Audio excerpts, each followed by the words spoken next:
Bonjour à toutes et à tous, bienvenue dans ce webinaire consacré au MOOC d'orientation qui s'intitule Le droit est-ce pour moi. Nous avons le plaisir d'accueillir Céline Combette qui est maître de conférence en histoire du droit à l'université Paris-Panthéon-Assas. Bonjour Céline. Bonjour Sandrine et bonjour à tous. Alors, je vais vous donner quelques petites consignes techniques qui sont relatifs à l'interface et qui vont nous permettre d'échanger pendant ce webinaire. Sur la droite, vous avez déjà compris qu'il y avait un chat où vous allez pouvoir poser vos questions et on vous invite à les poser. On les relaiera à l'oral à la fin de la présentation de Céline, de manière à ce que tout le monde puisse profiter à la fois de la question, mais également de la réponse. Mais il ne faut pas hésiter à les poser, et nous on les reposera à l'oral. Alors, ce webinaire va durer 55 minutes. Nous sommes ensemble jusqu'à 11h25. Il sera enregistré et vers la fin de la semaine, on va vous renvoyer un mail avec un lien en direction de la chaîne YouTube où on va mettre cet enregistrement. 1 heure après la fin du webinaire, on vous envoie un mail avec un certain nombre de liens vers des ressources qu'on va indiquer, évidemment la page de présentation du MOOC où vous allez pouvoir vous inscrire, également le fait de vous inscrire une fois et pour toutes à la plateforme FunMOOC et puis un petit tuto pour vous y aider. Je vous rappelle que ce webinaire n'est pas le MOOC, ce webinaire est là pour parler du MOOC et dans le MOOC, il y aura énormément de ressources et surtout un forum où vous allez pouvoir poser vos questions à Céline parce que 55 minutes, généralement, ce n'est pas suffisant pour pouvoir répondre à toutes les questions. Je vous rappelle qu'on va être nombreux aujourd'hui et que le but, c'est que vous alliez dans le MOOC pour accéder à toutes ces ressources et que vous puissiez poser des questions, bien entendu, complémentaires et personnalisées. Et maintenant, je passe la parole à Céline Combette. Merci beaucoup Sandrine et un grand merci à vous de se joindre à nous pour cette présentation donc du MOOC, Le droit est pour moi, et merci d'avoir décidé de suivre ce MOOC. Alors je vais me présenter très rapidement.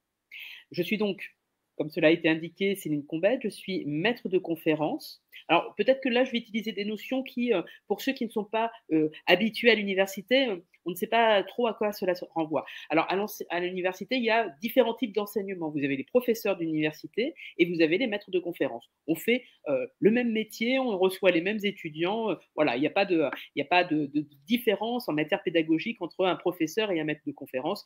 Le professeur, par contre, a eu l'agrégation et nous ne l'avons pas eu ou nous sommes en train de la passer. Voilà, tout simplement. Alors, je suis donc maître de conférence en histoire du droit. L'histoire du droit, c'est une spécialisation que nous prenons. Donc, je suis juriste, j'ai fait mes études en droit, comme beaucoup peut-être d'entre vous se destinent à les faire, et j'ai décidé au fur et à mesure de me spécialiser donc en histoire du droit. Donc, vous allez rentrer, pour certains d'entre vous, en droit, et vous allez voir que le droit, c'est comme on a l'habitude de prendre l'image et qui marche très très bien parce qu'elle est particulièrement représentative. On prend l'image d'un tronc, un tronc avec diverses ramifications. Et vous allez voir qu'au fur et à mesure, eh bien, vous allez, pour certains d'entre vous, vous dire, ah, moi, ce qui me plaît le plus, c'est la ramification en droit privé, et encore plus une sous-ramification, par exemple, en droit civil ou encore en droit des affaires, en droit fiscal, etc. Donc, on a une spécialisation, le droit, et cette spécialisation, elle se décline en de nombreuses branches, et vous allez apprendre justement quelles sont les branches qui vous plaisent le plus. Et on vous apprend cela, on vous apprend à vous déterminer au cours des 3 premières années. On reviendra dessus, ne vous inquiétez pas. Je vais juste finir très vite cette présentation. Donc, je suis historienne du droit, je suis également directrice de la mission orientation emploi à l'université Paris-Panthéon-Assas. La mission orientation emploi, elle est là justement pour aider nos étudiants à s'orienter au sein de leur cursus, mais également pour les aider à trouver un emploi. Voilà, donc moi, comment je me suis destinée à faire les études en droit. Alors, je n'avais pas tous ces éléments d'information que vous avez aujourd'hui, vous, et tant mieux, parce que des fois, on s'orientait mal parce qu'on ne connaissait pas bien une matière. Donc nous, eh bien, on allait au CO de quartier, on empruntait des ouvrages, on interrogeait certains de nos enseignants, etc. Bon, un peu comme aujourd'hui, mais aujourd'hui, j'ai l'impression que quand même l'information, elle passe un peu plus en profondeur. Vous réfléchissez un peu plus justement à votre orientation. Alors moi, j'étais dans mon CIO de quartier, je voulais faire du droit. Alors j'hésitais entre deux matières, droit et histoire. Vous voyez, finalement, bah, j'ai pas été très loin, j'ai fait de l'histoire du droit. Donc j'hésitais entre le droit et l'histoire. Au final, j'ai décidé de m'inscrire. On s'inscrivait encore, nous, sur un Minitel, si vous dire mon âge académique que j'ai. Donc, je me suis inscrite en droit et je vous avoue que le premier cours que j'ai eu en amphi a été une sorte de révélation. Je me suis dit, mais je veux faire tout le reste de ma vie ce que je suis en train de faire au cours de 7 heures. C'était un cours de droit civil. Alors, on était plongé, l'amphi était un grand amphi, puisqu'on était à peu près 600 étudiants à suivre ce cours de droit civil. Et ce cours de droit civil m'a absolument passionné. C'était un lundi après-midi. En première année, nous avions cours de 14 heures à 19 heures sans interruption. Cours d'abord de droit civil, cours de droit constitutionnel, et je ne sais plus avec quoi on finissait. Peut-être un cours de. On avait un cours d'histoire du droit où j'ai fait d'ailleurs la rencontre de mon futur directeur de thèse. Donc, c'est vous dire que l'après-midi était quand même assez chargé, et la révélation, elle a eu lieu là. Alors, je vous souhaite bien évidemment à tous d'avoir ce genre de révélation. C'est mieux peut-être de l'avoir un petit peu en amont, parce qu'on sait aujourd'hui que même si on met en place des dispositifs pour pouvoir se réorienter, pour pouvoir changer de filière par des dispositifs passerelles et autres, c'est bien d'avoir cette possibilité de s'orienter immédiatement vers quelque chose qui nous plaît. Alors, vous êtes nombreux en général à vous interroger pour savoir est-ce que au final le droit sera oui ou non bien fait pour moi. Il n'y a pas véritablement, on va dire, d'éléments forts permettant de dire bah lui c'est certain le droit sera fait pour lui. On a par contre un certain nombre d'éléments qui permettent de se positionner, de se dire il y a des chances pour que cet étudiant, ce lycéen, futur étudiant, puisse réussir en droit. Parmi les éléments, bien évidemment, un juriste, c'est quelqu'un qui a une très bonne maîtrise du français, tant à l'écrit qu'à l'oral. Donc, c'est quelque chose d'important pour nous. Alors, cette maîtrise du français, elle est importante parce que n'oubliez pas que vous, futur juriste, vous êtes amené à prendre la parole. Oui, parfois non, parce qu'on a des juristes aussi qui ne font que rédiger, mais juriste, tout du moins, et ça c'est une phase indispensable, juriste, vous serez amené justement à rédiger, à beaucoup rédiger.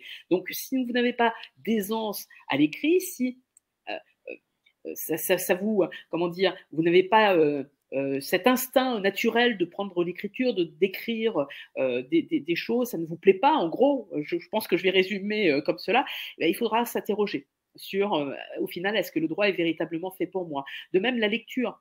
Un juriste lit énormément. Alors, je vis avec quelqu'un qui me dirait la bibliothèque, il y en a assez. Je peux vous assurer que toute notre vie, on achète des ouvrages en droit, bien évidemment, mais pas que. On est véritablement passionné de lecture. Donc ça, c'est déjà deux éléments assez importants à prendre en considération pour savoir justement si les études de droit sont faites ou pas pour vous. Mais le juriste, c'est également autre chose.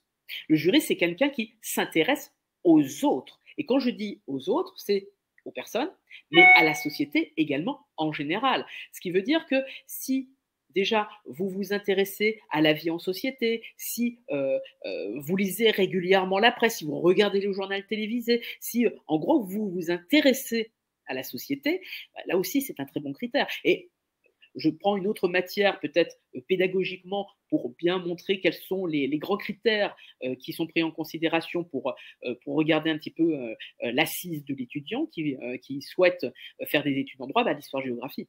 L'histoire-géographie, la matière comme la spécialité comme HGGSP, ça fait partie des éléments qui sont pris en considération pour justement permettre de voir si cet étudiant a une bonne envie de connaître l'autre, une bonne connaissance, une bonne culture générale. Voilà, tout ça déjà, c'est un élément à prendre en considération. Et encore une fois, bah, le juriste, ce n'est pas encore que cela. C'est encore quelqu'un qui et de plus en plus est à l'aise à l'anglais. Un certain nombre d'universités maintenant dispensent dans leur offre de formation des cours en anglais. Donc c'est indispensable aujourd'hui pour un juriste d'avoir une bonne maîtrise de l'anglais. Alors je parlais il y a encore quelques temps avec une personne qui s'occupe des juristes d'entreprise et qui nous disait il faut absolument que vos étudiants aient conscience que l'anglais aujourd'hui est indispensable, quel que soit le poste qu'il occupera dans le futur, que ce soit chez nous en qualité de juriste d'entreprise ou que ce soit également, on a tendance à dire, bon, un notaire, qu'importe qu'il maîtrise mal l'anglais. Non, aujourd'hui même, quelqu'un qui travaille dans un office notarial est obligé d'avoir un minimum de maîtrise de l'anglais. Voilà, donc ce sont des choses sur lesquelles il faudra vraiment s'appuyer. Alors là, j'ai fait un tour, on va dire, un peu un cadre d'un point de vue pédagogique. Mais le juriste, encore une fois, ça va être mon mot de la journée, ce n'est pas que cela. Et notamment un étudiant en droit, ce n'est pas que cela. Un étudiant en droit, eh bien, il doit avoir un certain nombre, là, ce n'est pas véritablement des compétences, mais c'est plutôt du savoir-être, du savoir-faire, etc., notamment de l'autonomie. Une très grande autonomie. À l'université, alors, et ça c'est valable quels que soient les domaines, bien évidemment, d'études, mais peut-être, alors je vais parler pour celui que je connais le plus, le droit. En droit, c'est fondamental. En droit, vous allez avoir deux types de matières. Ce que l'on appelle les matières fondamentales, les matières magistrales, pardon, qui sont dispensées en amphi. Alors, l'amphi peut être plus ou moins, vous pouvez avoir des petits amphis, d'une centaine de places, jusqu'à des très grands amphis de 600 places. Et l'enseignant, eh bien, est là et il vous enseigne sa matière. Ça, c'est donc les matières qui ont lieu en amphithéâtre. Et à côté, vous allez avoir, ce sont les cours magistraux, et à côté, vous allez avoir ce qu'on appelle des travaux dirigés. Certaines matières, en effet, les cours magistraux sont adossés à des travaux dirigés. Ces travaux dirigés, elles vous permettent de mieux définir certains points vus en cours, d'approfondir certaines notions. Alors encore une fois, certaines matières, vous ne les aurez que lors de cours magistraux, elles n'auront pas l'assise, l'appui de travaux dirigés, et d'autres auront l'appui de travaux dirigés. Donc, ce qui permet d'approfondir certaines des notions que vous avez vues en cours. Oui, mais ce qui veut dire que approfondir, alors non seulement il faut suivre les cours magistraux, une vingtaine d'heures par semaine, en général, les cours plaisent assez. Et ce que l'on a fait justement dans le MOOC Le droit est pour moi, c'est vous donner une sorte de capsule d'un cours. Moi, par exemple, en qualité d'historienne du droit, j'enseignais l'histoire du droit et des institutions. Eh bien, j'ai redonné lors de cette capsule un des cours que je donnais en amphi. Le cours que j'ai donné, c'était les lois fondamentales du royaume, expliquer à quoi correspondent les lois fondamentales du royaume. Eh bien, les paroles que vous avez au sein de cette capsule, c'est exactement les paroles que mes étudiants ont entendues en amphi. Voilà, c'est pour vous montrer à peu près les matières qui seront enseignées au cours des 3 premières années. Et donc, ces matières, en général, en amphithéâtre, elles plaisent énormément aux étudiants. Ils sont assez, comment dire, j'allais dire fans, hein, mais c'est pas tellement le mot, mais ils sont assez, ils suivent attentivement ce qu'on dit encore. Hier, je recevais encore une de mes étudiantes que j'ai en première année. Elle fait, mais vous pouvez pas savoir, Madame Combette, avec quel plaisir on suit vos cours. On a l'impression, alors c'est de l'histoire du droit, donc c'est peut-être un peu facile de jouer avec ça, de faire vivre les événements, certes, peut-être, mais je pense que ça, ce n'est pas réducteur à ma seule matière et que c'est valable pour tout le monde. Les cours plaisent.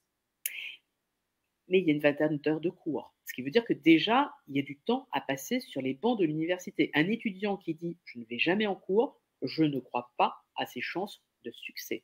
Le succès à l'université passe par « je vais en cours ». Donc il y a une forme de responsabilité. Autonomie, oui, mais qui rime avec responsabilité. Aller en cours. Donc déjà, une vingtaine d'heures. Ce qui veut dire que quand vous allez en cours, bien évidemment, vous avez lu, relu et peut-être même déjà travaillé le cours que vous aviez eu précédemment. Voilà, donc c'est important, c'est une vingtaine d'heures de présence doublée, puisque ça fait une vingtaine d'heures de lecture, de relecture, de travail sur les matières enseignées. Et à côté, donc, vous avez ce qu'on appelle donc les travaux dirigés. Travaux dirigés, bon, en fonction des établissements, vous pouvez avoir deux TD par semestre, Et dans d'autres établissements, vous pouvez en avoir 3. Un TD, en général, ça dure 1h30. Donc, vous voyez, 1h30 multiplié par au grand maximum 3, on est à 4h30. Vous allez me dire, c'est pas ce qui est très chronophage.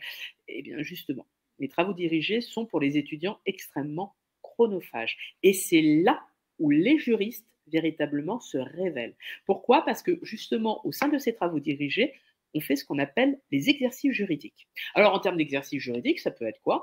Ça peut être une dissertation juridique. Alors, vous allez me dire, on connaît comment faire une dissertation, on en fait maintenant tous les jours au lycée. Oui, mais la dissertation juridique, elle a quand même des traits similaires, identiques, avec une dissertation normale, oui, mais elle se différencie par le raisonnement également qu'on va imposer en matière de droit. Donc, vous avez la dissertation, vous avez le commentaire de texte, vous avez, ça c'est propre aux juristes, le commentaire d'arrêt. Certains étudiants sont effrayés dès qu'on leur annonce, par exemple au second semestre, ça y est, on rentre dans les commentaires d'arrêt, ils se demandent un peu à quelle sauce ils vont être mangés, et en général ça se passe plutôt pas mal. Et on a également autre exercice, les cas pratiques. Voilà. Mais pour faire un TD, pour préparer son TD, puisqu'on vous distribuera une fiche d'une semaine à l'autre, cette fiche elle est pour préparer le TD de la semaine suivante, les premières années, vous allez mettre, peut-être pas les premières années, mais les premiers TD, vous allez mettre du temps à préparer ces fiches. Moi, je me rappelle avoir passé un temps infini à la bibliothèque pour préparer justement ces fiches. On avait, je crois que la première année, j'avais TD le mardi. Je me revois encore le lundi matin, on n'avait pas cours, et bien venir à l'université pour préparer ma fiche de TD le mardi, mais ne vous inquiétez pas, je ne l'avais pas que préparé le lundi. J'avais commencé ma fiche de TD le vendredi, le samedi, le dimanche, je m'y remettais le lundi matin. En général, c'est une dizaine d'heures de préparation par fiche de TD. Donc, vous avez peut-être 2 voire 3 TD. Donc, imaginez le temps que vous allez passer sur ces fiches de TD. Et c'est dans ces fiches de TD donc, qu'on va voir se révéler les juristes. Puisque dans ces fameux exercices juridiques, c'est là où on va appliquer concrètement la logique juridique. C'est là où on va voir le juriste qui se révèle ou non. Donc, c'est là où les étudiants peuvent rencontrer peut-être quelques difficultés. Alors, les chargés de TD sont là, bien évidemment, pour aider ces étudiants. On a mis en place, et toutes les universités ont également mis en place ce qu'on appelle du tutorat. Ce tutorat, il est là pour aider d'un point de vue de la méthodologie. Ça, c'est un grand sujet, la méthodologie à l'université. Donc, ils sont là, ces personnes, pour vous aider justement à mieux réussir vos travaux juridiques. Et puis après, bien, d'année en année. Alors, une année universitaire, c'est 2 semestres. Au cours de chaque semestre, eh bien, vous allez passer ce qu'on appelle des partiels.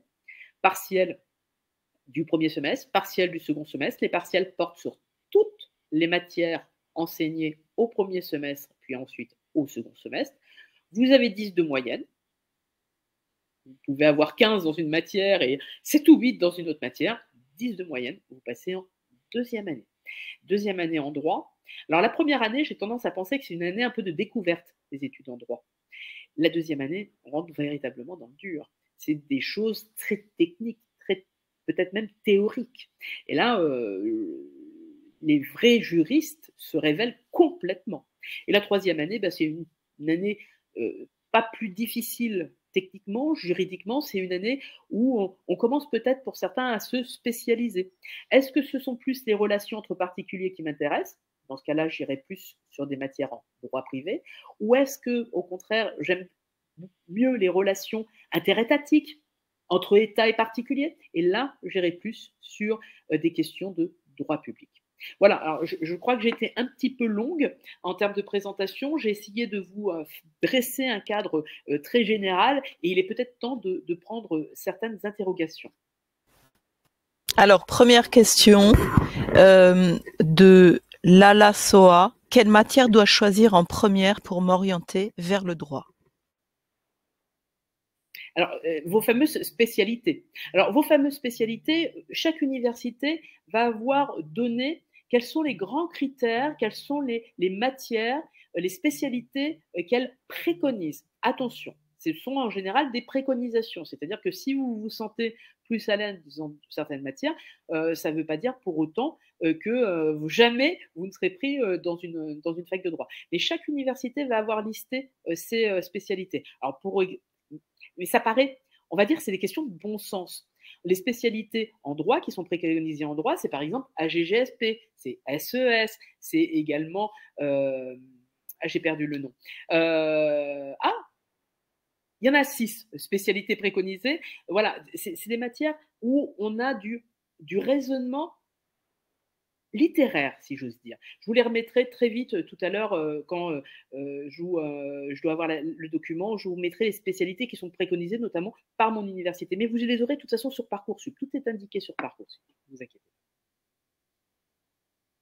Et donc, y a Nelly qui nous dit « Une élève ayant spécialité au lycée maths et physique-chimie a-t-il des chances d'être pris en L1 droit et de réussir par la suite ?» Les mathématiques font partie notamment des spécialités qui sont préconisées par l'université Paris-Panthéon-Assas. Donc, oui, vous avez cette possibilité de poursuivre par les études en droit. Peut-être que physique, chimie ne rentre pas forcément dans un cadre qui relève des études en droit. Donc, j'irai peut-être sur du SES ou de la GGSP, des choses comme ça. Voilà. Mais encore une fois, ce ne sera pas rédhibitoire. Et est-ce que vous réussirez vos études en droit derrière? Alors, déjà, je m'abstiendrai de me positionner parce que je ne vous connais pas, bien évidemment, mais ça ne sera pas quelque chose ça ne sera pas un obstacle dirimant. Ça ne vous empêchera pas d'avoir fait physique-chimie de ne pas réussir vos études en droit, bien évidemment. Alors, nous avons Maria qui demande « Quel métier peut-on faire avec une licence ou une maîtrise en droit ?» C'est vaste. C'est un peu beaucoup vaste. Alors, on va citer les grandes professions juridiques, mais que je pense tout le monde connaît, c'est-à-dire avocat, magistrat. Vous avez les juristes d'entreprise sur lesquels j'ai déjà parlé tout à l'heure. Mais je tiens également à signaler qu'un certain nombre de nos étudiants passent les concours administratifs avec de très bons résultats. Par exemple, pour les concours des impôts ou encore les écoles de greffiers ou des choses comme ça. Donc, si vous voulez, l'avantage du droit, c'est qu'on a tendance à dire que c'est une matière qui ouvre à plein de diversité en termes d'insertion professionnelle. Et en regardant l'insertion professionnelle de nos étudiants, je trouve que nous y sommes plutôt dans cette diversité. Le droit a tendance à mener à tout. Pourquoi? Parce que c'est une matière qui vous aide à apprendre à poser votre raisonnement. Or, à partir du moment où on apprend à poser son raisonnement, où on raisonne, eh bien, cette expérience nous permet ensuite d'enchaîner dans d'autres types d'activités. Le journalisme. Nous avons des étudiants qui, à l'issue, par exemple, d'une licence 3 en droit, décident de passer certains concours d'entrée à des écoles de journalisme. Donc voilà, là la question, elle est très vaste. Alors, on peut préciser qu'à l'intérieur du MOOC, je rappelle qu'ici, nous sommes dans un webinaire qui présente un MOOC, c'est-à-dire un cours en ligne où il y a énormément de ressources à l'intérieur et notamment des témoignages en quantité importante de professionnels ayant fait des études de droit dans plein de domaines avec plein de spécialités différentes et que là-dessus, il y a des réponses en capsule vidéo sur cette position-là. Donc, je vous enjoins vivement à vous inscrire au MOOC où vous aurez ce type de réponse. Alors, Philippe nous pose la question. Bonjour, quels sont les établissements en France qui permettent de se former sur le droit des affaires internationales? C'est toujours une matière qui plaît. Alors, droit des affaires internationales, au niveau de la licence, je pense qu'aucune université ne vous proposera une licence étiquetée droit international privé. Au niveau de la licence, on est véritablement vers un programme très généraliste. Alors, je prends une image en général qui marche plutôt bien avec les étudiants. La première année en droit, c'est un peu comme si pour construire un bâtiment, on coulait les fondations. Puis, On commence à construire véritablement en deuxième année. On renforce encore plus en troisième année. Et ce n'est qu'après la quatrième année, à partir de la quatrième année, qu'on se spécialise véritablement. Donc les 3 premières années, vous n'allez pas aller sur des spécialisations aussi pointues. Les 3 premières années, elles sont véritablement là pour vous donner une sorte d'échantillon de chaque matière que vous pourriez suivre si vous décidez de poursuivre votre cursus en droit. Alors après, en maîtrise, en master, première année et deuxième année, là par contre, vous allez avoir des établissements justement qui vont vous proposer des masters orientés en droit international privé ou des affaires. Et là, un site de référence qui est incontournable pour les étudiants, les 3, mais également pour ceux qui s'intéressent aux études de droit pour savoir ensuite quels sont les masters avec lesquels ils pourraient poursuivre. Alors, je ne vous l'avais pas donné, donc je vous prie de m'excuser auprès de l'équipe, c'est monmaster.gouv.fr. Ce site, il est indispensable pour justement connaître les différents masters dans le sens de vos, merci Sandrine, dans le sens qui vous intéresse. Alors, on va revenir sur une question qui a déjà été un petit peu évoquée. Emeline nous dit « Bonjour, j'ai une licence mention droit et je n'arrive pas à me décider à m'inscrire en master parce que j'ai du mal à visualiser quel métier du droit serait fait pour moi. » Alors que j'ai trouvé passionnantes les études de droit jusque-là. Alors là, c'est un problème de choix et je vous renvoie sur le MOOC qui justement présente plein de métiers où il y a des professionnels qui racontent leur quotidien, racontent la nature de leur activité professionnelle. Vous vous inscrivez dans le MOOC Le droit est pour moi et vous visualisez justement ces témoignages de professionnels. Diane nous dit « Combien de moyenne faut-il avoir au baccalauréat avant de faire du droit ?» Alors, je vais revenir sur la question juste un tout petit peu précédente, Sandrine, au sujet de je ne sais pas maintenant sur quelle matière me destiner. Alors, un conseil, si on ne sait pas encore sur quel type de master aller, faites de façon très urgente des stages. Ces stages, si vous avez déjà une petite idée de là où vous pourriez aller, ça va confirmer ou au contraire infirmer vos choix. Je vais reprendre un exemple personnel, j'aime beaucoup parler de moi. Au départ, quand j'ai fait des études en droit, je voulais être notaire. J'ai fait un stage chez un notaire qui s'est passé, mais de façon remarquable. Il m'a associé à des dossiers, j'ai été voir des clients, j'ai assisté à de la rédaction d'actes juridiques. Voilà, vraiment le stage royal. Et en sortant du stage, j'ai dit tout sauf notaire. Tout simplement parce que j'avais pas, le stage m'avait plu, mais je ne m'y retrouvais pas d'un point de vue juridique. Donc, ne serait-ce que pour ça, faites des stages. Et également, tant que vous ne savez pas, en termes de master, restez le plus généraliste possible. Si déjà vous avez réussi à déterminer un petit peu si vous êtes privatiste ou publiciste, allez plutôt sur des masters en droit privé général ou encore en droit public approfondi ou des choses comme ça. Vous voyez, il faut rester le plus généraliste possible quand on ne sait pas ce qu'on veut faire. Et surtout, n'oubliez pas, il y a toujours cette possibilité, si vous avez obtenu un master 2 dans un domaine, d'obtenir un second master 2, voire bifurquer entre un master 1 qui est étiqueté dans un domaine particulier et un master 2. Alors, les choses sont un peu plus compliquées que de rentrer dès la première année. Ça, c'est évident. Mais il y a toujours ces possibilités-là. Pardon, et je rebondis sur la deuxième question. Quelle moyenne? Je ne dirais absolument pas de moyenne et j'en aurai jamais. Pourquoi? Parce que ça dépend d'une année à l'autre.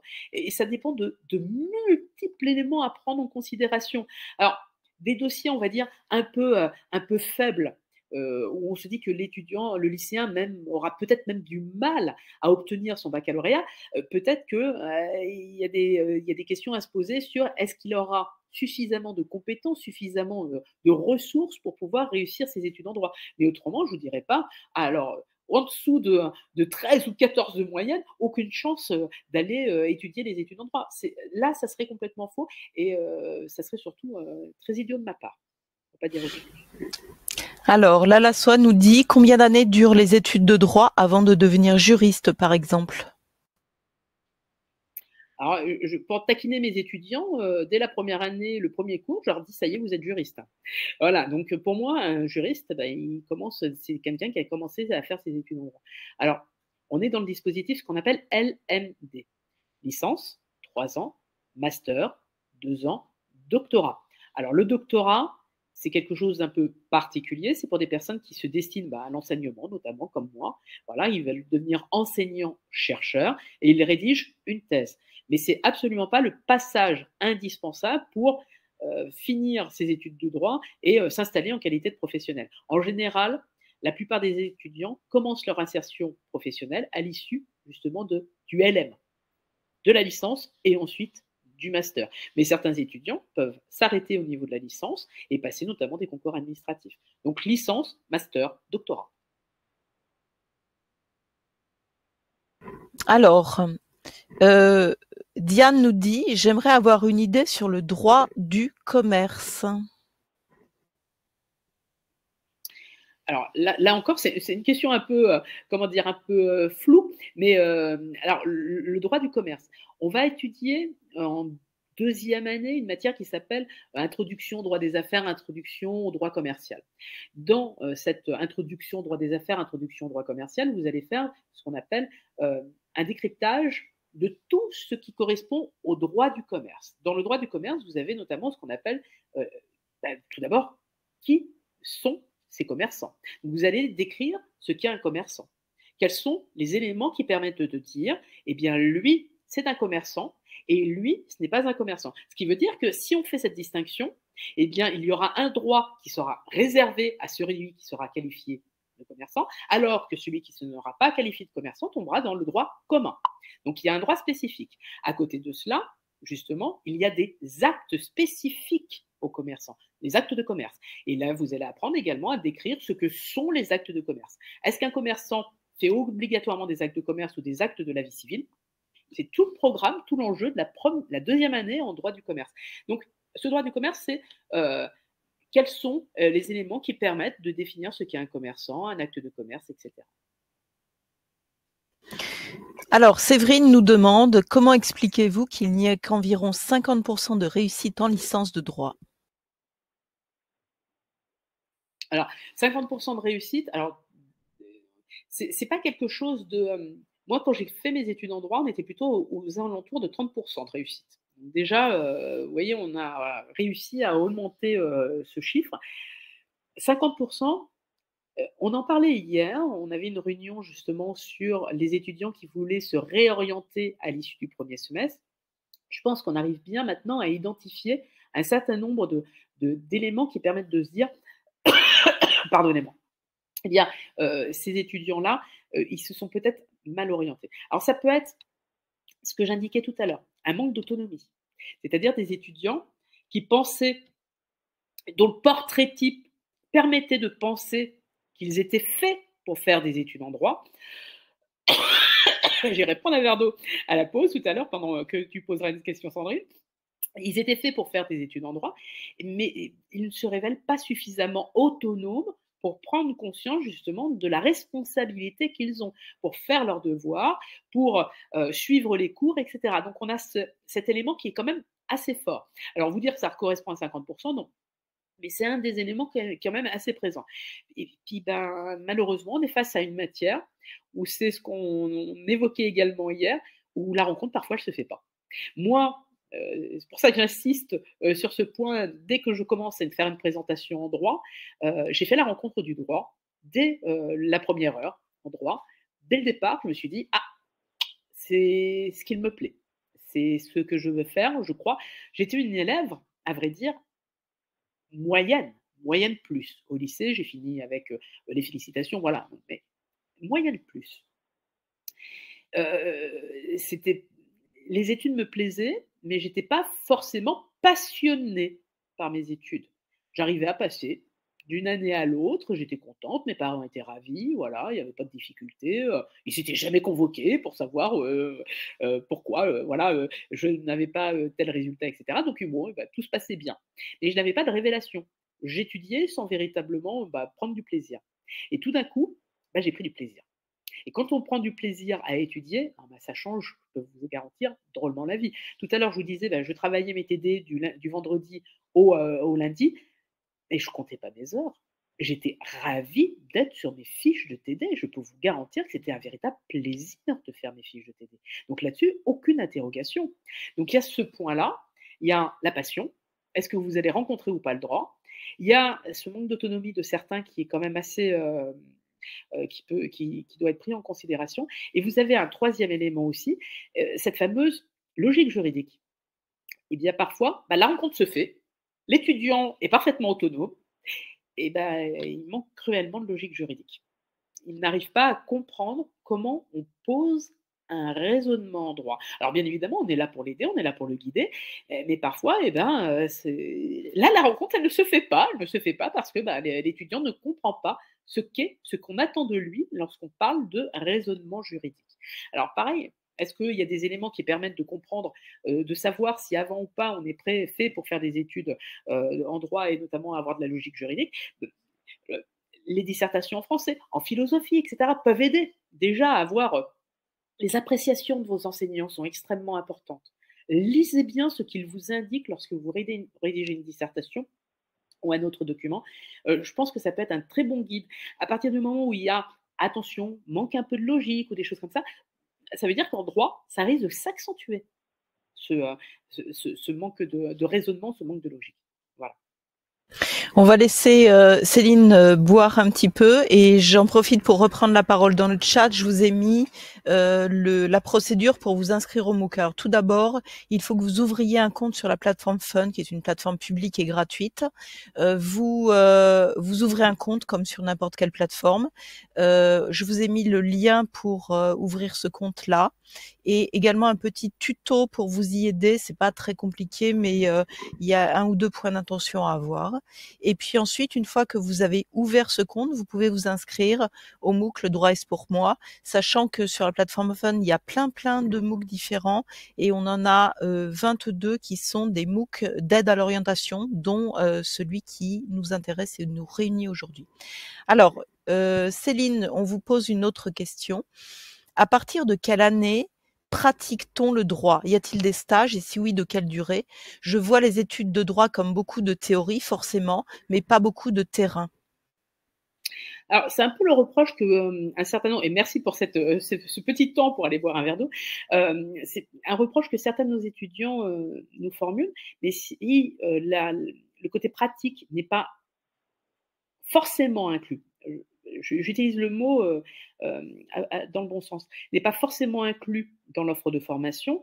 Sachez que l'université vous incite, bien évidemment, très fortement à trouver des stages et à réaliser ces stages. On a des conventions de stage qui vous permettent justement d'être encadré pendant l'exécution de ces stages. Donc, au contraire, on voit cela d'un œil très favorable à pouvoir justement à ce que vous vous insériez, à voir cette pratique juridique. On a également, et c'est pour ça que je suis en même temps oui et en même temps non, on a quand même également aujourd'hui une offre de formation dans laquelle on a de l'apprentissage. Le droit s'ouvre de plus en plus à de l'apprentissage, donc vous avez des formations qui peuvent être intégralement en apprentissage. Alors, peut-être pas dès les 3 premières années, encore une fois, les 3 premières années, en effet, elles sont théoriques. Mais elles sont théoriques parce que je crois fortement à mon image que je vous donnais tout à l'heure. Il faut que, pour que le professionnel ensuite puisse lui-même vous inculquer un certain nombre de choses, bah, il faut que les bases soient aussi assez suffisamment solides. Ça ne sera pas aux professionnels de vous expliquer ce qu'est un référé.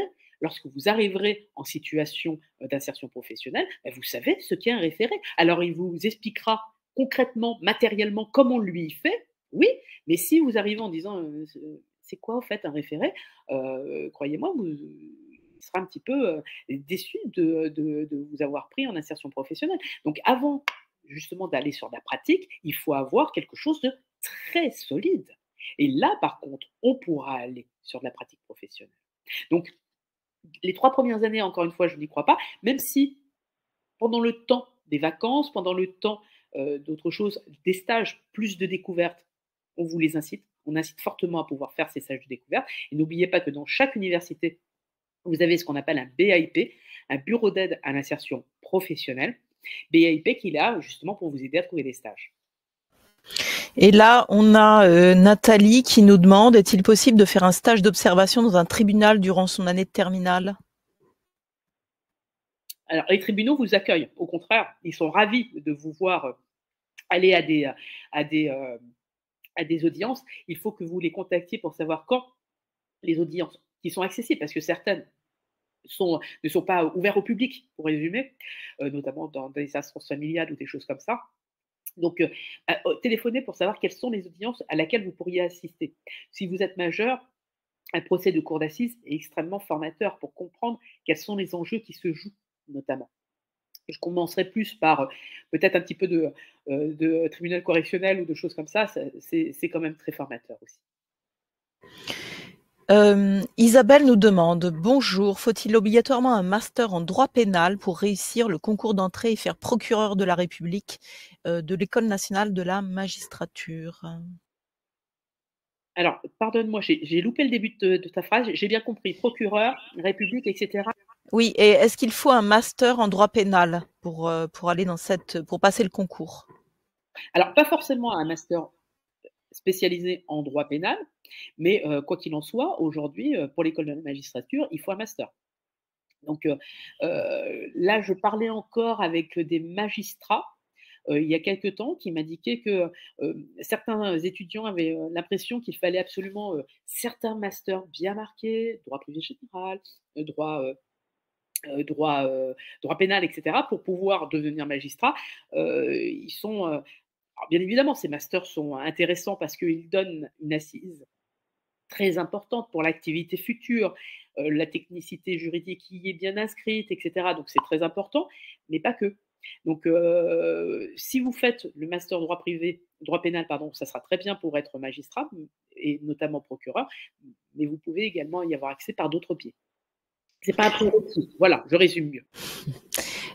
Quel est le parcours pour s'orienter vers le métier de commissaire de police? Ah, bah là, tout à l'heure, on parlait justement des masters en droit pénal. Un master en droit pénal, alors il faut savoir que le concours de commissaire de police, c'est un concours très exigeant, où il y a très peu de places. Il relève des catégories des concours à bac plus 5. C'était l'un même des premiers concours à être ouvert à bac plus 5. Il est, il je pense qu'il faut bien une année de préparation. Donc après l'obtention du master 2, pour pouvoir avoir des chances d'obtenir ce concours. Concours qui est ensuite ouvert à l'école de Saint-Cyr. Et je crois qu'il y a une épreuve avec un fort coefficient en sport également sur ce concours-là. Il ne faut pas juste être bon en droit. Alors, exactement, j'avais un collègue dont la fille passait, qui était excellente en droit et qui passait le concours et qui a loupé le concours pour quelques centièmes de points, quelques centièmes de secondes, pardon, à la course. Alors ça, c'est valable pour tous les concours que vous passez. Il faut vous informer des épreuves et des coefficients par épreuve. Et ça va vous donner les matières où il faut que vous soyez bon, voire excellent. Hein. Alors, nous avons une autre question. Quel métier, après avoir suivi des études de droit public? Alors bah, là, pareil, on va ouvrir sur plein de métiers et notamment un métier auquel les étudiants ne pensent pas forcément, qui est pourtant dans lequel il y a une forte demande, c'est avocat. Avocat spécialisé en droit public, je peux vous assurer que, il y a une demande. Alors pourquoi est-ce que les étudiants n'y pensent pas forcément? Parce que le concours d'avocat, l'examen d'entrée, pardonnez-moi, au concours, à la profession d'avocat, je vais y arriver, cet examen d'entrée, il est plus marqué pour des étudiants en droit privé. Mais des étudiants qui préparent bien cet examen d'entrée à l'école du barreau ont toutes les chances également d'obtenir cet examen d'entrée. Donc, le métier d'avocat, le métier de magistrat, mais cette fois-ci de l'ordre administratif. Donc, tout ce qu'on peut voir en droit privé, on ne peut pas le dupliquer, bien évidemment, en droit public, mais il y a quand même des fortes résonances entre le public et le privé. Et vous avez ensuite, bien évidemment, tous les concours qui vous sont ouverts. Louise nous demande: bonjour, dans quelles conditions est-il possible de voyager pendant et après les études en droit? Alors, pendant les études en droit, ben, on a notamment, je pense que tout établissement le propose, des fameux programmes d'échange Erasmus. Programme d'échange Erasmus que vous pouvez faire soit pendant un semestre, soit pendant une année totale. Donc ces programmes d'échange Erasmus, ils peuvent intervenir pendant vos années de licence ou pendant vos années de master. On a également mis en place ce que l'on appelle des doubles diplômes. Là, pareil, il faut vous renseigner selon les établissements que vous visez. Ces doubles diplômes vous permettent d'être diplômé en droit français, mais également en droit d'une autre nation, en droit espagnol, en droit italien, en droit anglais, etc. Et ces doubles diplômes peuvent commencer dès la première année. Donc, pour certains doubles diplômes, les 2 premières années, par exemple, vous les faites au sein de votre établissement en France, puis ensuite, les années suivantes, vous les faites au sein de l'établissement à l'étranger. Alors, ça peut être l'inverse. Les 2 premières années au sein de l'établissement à l'étranger, puis ensuite au sein de l'établissement français. Donc, ce qui veut dire que pour ces doubles diplômes, on attend tout de suite une très bonne maîtrise, bien évidemment, de la langue du pays que vous allez, sur lequel vous envisagez de partir. Après, on a notamment ce qu'on appelle les programmes LLM. Ces programmes LLM vous permettent de poursuivre vos études par un apprentissage, pour certains, à l'étranger. Alors, je rebondis sur la question de Axel et sur ta remarque de tout à l'heure, Céline. Axel nous demande: bonjour, l'anglais est-il si important que ça en droit? Alors, si important que ça, oui et non. C'est-à-dire que oui, parce que encore une fois, si on suit les professionnels, si on regarde aujourd'hui le sens dans lequel s'inscrit le droit, l'anglais devient quand même une charge importante. Mais non aussi, dans le sens où si vous vous destinez à faire du droit vraiment purement interne ou vous envisagez pas du tout de partir à l'étranger, de faire des actes avec des pays étrangers, non. Je réserve un peu ma réponse si vous voulez, parce que c'est oui et non, mais qui tend quand même un petit peu sur le oui. Alors, Florence nous dit: Parcoursup propose énormément de formations rien que sur Paris. Certaines semblent très intéressantes, mais disposent de très peu de place. Comment choisir et avoir une idée de nos chances pour être acceptés? Alors là, il faut regarder, Parcoursup est très décrié, mais un très bel outil. Très bel outil d'information pour vous, lycéens. Tout ce qui s'est passé l'année d'avant est retranscrit sur Parcoursup. Ce qui veut dire que vous savez la capacité d'accueil, vous savez le nombre de vœux qui ont été formulés l'année d'avant, mais vous savez également le rang du dernier admis. Le rang du dernier admis est un très bon indicateur. Ça veut dire, le rang du dernier admis, c'est jusqu'à quel rang l'université est descendue pour prendre le dernier étudiant qui a formé sa cohorte de première année. Et là, je pense que ce sont des indicateurs qu'il faut prendre en considération. Si vous vous rendez compte que vos notes en français, en histoire-géographie, etc., sont un peu faibles. Quand je dis un peu faibles, c'est 10, 11, voilà. Des notes pas mauvaises, mais médiocres. Si le taux de pression dans un établissement est important, j'essaierai de voir dans quel établissement le taux de pression est un peu moins important. Eliane nous dit: moi je souhaite faire du droit de la famille, ce qui regarde plus précisément à la protection de l'enfance. Donc je suppose que la question qui en découle, c'est quels sont les métiers qui ouvrent sur cette spécialité? Question très très large. Eh bien, on va aller également sur de la magistrature, on va aller sur de l'avocature et puis on va aller également sur des associations. J'ai quelques collègues d'université qui ont fait le même cursus que moi et qui sont devenus juristes au sein d'associations de défense justement de droits des enfants. Donc là, pareil. Alors, et vous avez d'autres activités aussi auxquelles on ne penserait pas forcément, mais on a quelques étudiants en licence qui basculent sur des activités parallèles au droit, dans lesquelles il y a du droit, mais pas que ça, et même pas forcément très développé, comme par exemple éducateur spécialisé. Donc vous voyez, c'est à vous de déterminer véritablement ce que vous voulez faire par derrière. Mais on a cette possibilité d'aller sur des activités qui ne sont pas vraiment purement juridiques, mais où par contre la famille, l'enfant est pris plus en considération que sur des règles de droit. Florence nous dit, il y a très peu de places pour ces doubles diplômes européens. Comment évaluer la chance d'être retenu dans Parcoursup? Je vois le nombre de places disponibles et le taux d'admission, mais je ne vois pas le rang du dernier admis. Alors peut-être qu'ils n'ont pas été encore informés, mais le rang du dernier, enfin qu'ils n'ont pas été donnés ces rangs, mais ils doivent être portés. Hein, donc et vous pouvez interroger les établissements également. C'est quelque chose qui vous permet justement de vous positionner vous. Alors pour les doubles licences, notamment en droit étranger, déjà le niveau en langue. Le niveau en langue, en général, pour ces doubles diplômes, on va vous avoir indiqué quel est le niveau certifié qui est requis de la part de l'étudiant. Il ne suffit pas de dire, ah bah, moi, par exemple, l'anglais naturel, mais maternel, je fais de l'anglais depuis que je suis tout petit pour qu'on ait une véritable idée de votre niveau. Donc, il faut obtenir des certifications, notamment en anglais ou en espagnol, en italien, etc. Faites certifier. Séverine nous dit, et là, attention, nous arrêtons dans 4 minutes. Si on a du mal à développer ses idées, est-ce un inconvénient pour réussir en droit? Alors, oui et non. À nouveau, je ne vais pas être mal à développer ses idées, c'est-à-dire, est-ce qu'on a du mal à les mettre par écrit? Si vous avez du mal à les mettre par écrit, bah, peut-être ce que je disais tout à l'heure, c'est-à-dire que vous n'avez pas forcément trouvé la matière dans laquelle vous avez trouvé à vous exprimer. Peut-être que tout se passera bien en droit, mais ça peut être quand même handicapant si justement dès aujourd'hui, notamment dans des matières comme SES, histoire-géographie, sciences politiques, etc., vous avez du mal à rédiger.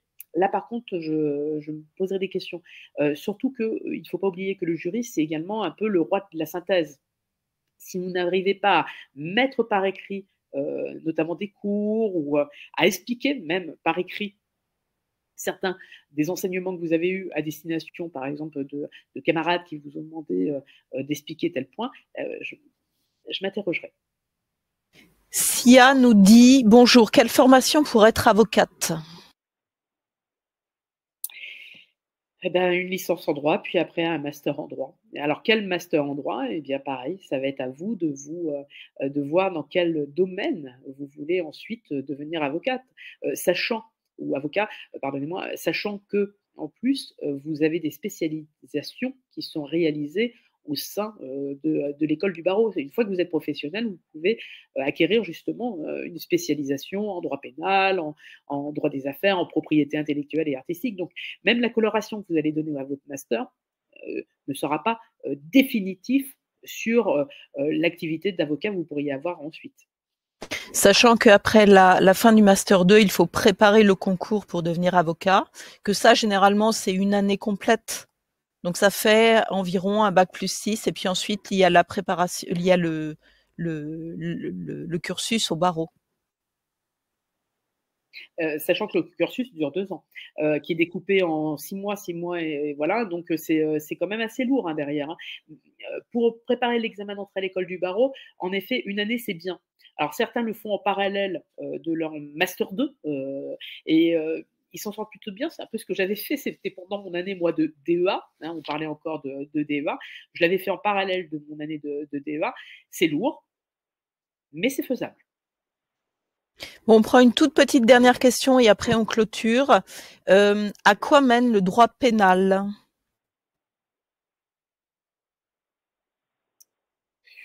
À quoi mène le droit pénal? Oula, oui.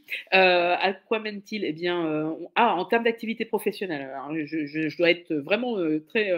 Je pense que je tombe malade. Eh bien, on va aller sur des métiers tels que avocat, bien évidemment. Alors, moi, j'ai fait notamment un DEA en sciences criminelles pour devenir avocate spécialisée en droit pénal. Bon, vous voyez, je suis tombée un peu à côté puisque après j'ai fait l'histoire du droit. Mais avocat, magistrat, vous pouvez également devenir conseiller auprès de certaines entreprises, notamment en droit de l'environnement. En droit d'environnement, c'est en train de se développer. Tout ce qui est maîtrise justement des règles de protection de l'environnement commence à bien se développer. Nous allons clôturer cette conférence. Merci beaucoup Céline. Nous n'avons pas pu répondre à toutes les questions. Je vous invite vraiment à vous inscrire au MOOC Le droit est pour moi. Il y a plein de capsules vidéo d'enseignants, chercheurs en droit qui vous expliquent les spécialités et également plein de capsules vidéo de professionnels qui vont vous indiquer quels ont été leur cursus ainsi qu'à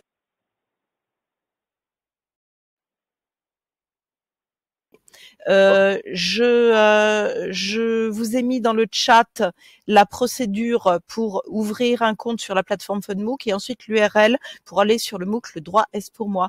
Merci à toutes et à tous d'avoir été présents. On vous retrouve sur le MOOC. Au revoir.